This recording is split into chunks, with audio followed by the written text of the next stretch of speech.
পৃথিবীতে পাঠিয়েছেন, এখানে আমাদের প্রয়োজনটা কি, আমাদের এই অস্তিত্বের উদ্দেশ্যটা কি? আল্লাহ এর উত্তরে বলেছেন সূরা মুলক অধ্যায় নম্বর 67 আয়াত নম্বর 2। আল্লাহ বলেছেন আল্লাযী খালাকাল মাউতা ওয়াল হায়াতা, যে আল্লাহ সৃষ্টি করেছেন মৃত্যু ও জীবন পরীক্ষার জন্য। কে তোমাদের মধ্যে কর্মে উত্তম? আল্লাহ সৃষ্টি করেছেন জীবন ও মৃত্যু পরীক্ষার জন্য। কে তোমাদের মধ্যে কর্মে উত্তম? আল্লাহ পবিত্র কোরআনে বলেছেন সূরা আলে ইমরান অধ্যায় নম্বর 3 আয়াত 185।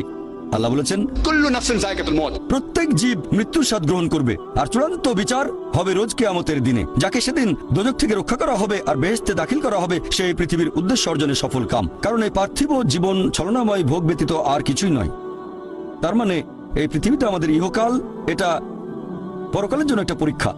যদি আল্লাহ সুবহানাহু ওয়া তাআলার আদেশগুলো মেনে চলেন, তাহলে পরকালের জীবনে বেহেশতে যেতে পারবেন, আর আদেশগুলো না মানলে বেহেশতে যেতে পারবেন না, দোজখে যাবেন। তাহলে এই জীবন আমাদের অস্তিত্বের পেছনের উদ্দেশ্য। আল্লাহ বলছেন পরকালের জন্য পরীক্ষা।